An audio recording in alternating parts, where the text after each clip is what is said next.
Wow, tuột sạp, tục tục, bài phải chọn làm tích.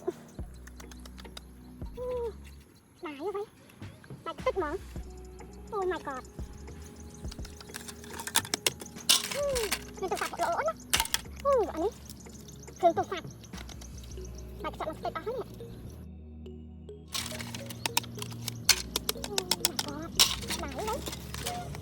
iPhone. Sao ta cường không tích á.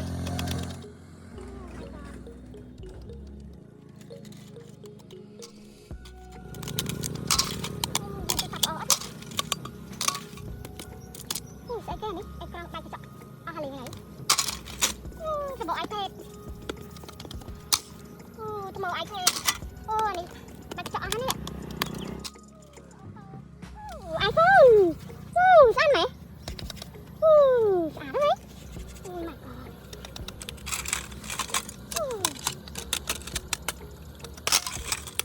Oh my god. Sao? Ăn một cái. Ăn một cái.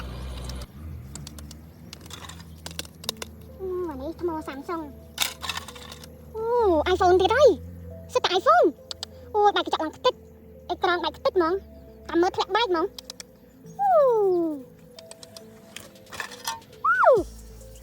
iPhone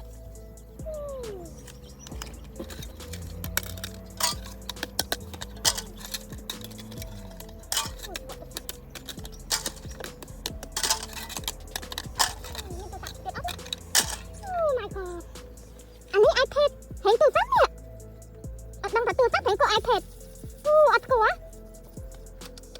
ban chờ này anh ấy có màu iPad chào ăn chờ này ăn chờ này ôi có sắp tại iPhone iPhone sắp tại bạn cho chọn đi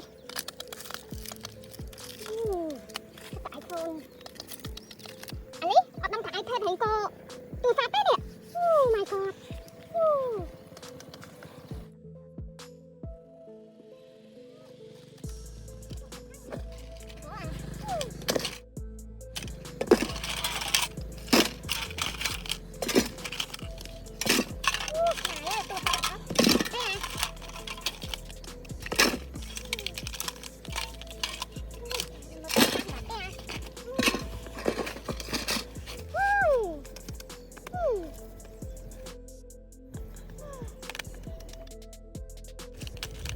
mới tiệm đấy nhìn tiệm ớt đó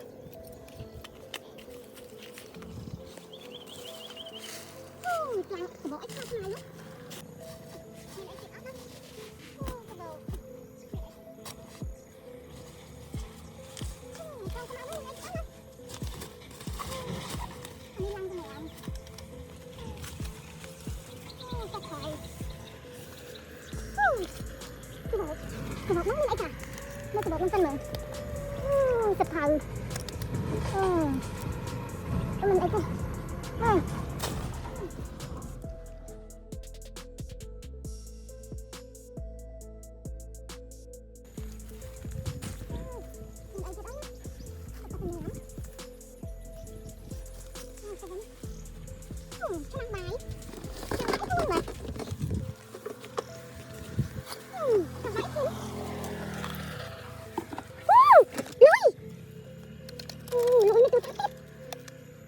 iPhone đập bay cái đó nè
Ôi miền bác ta ơi.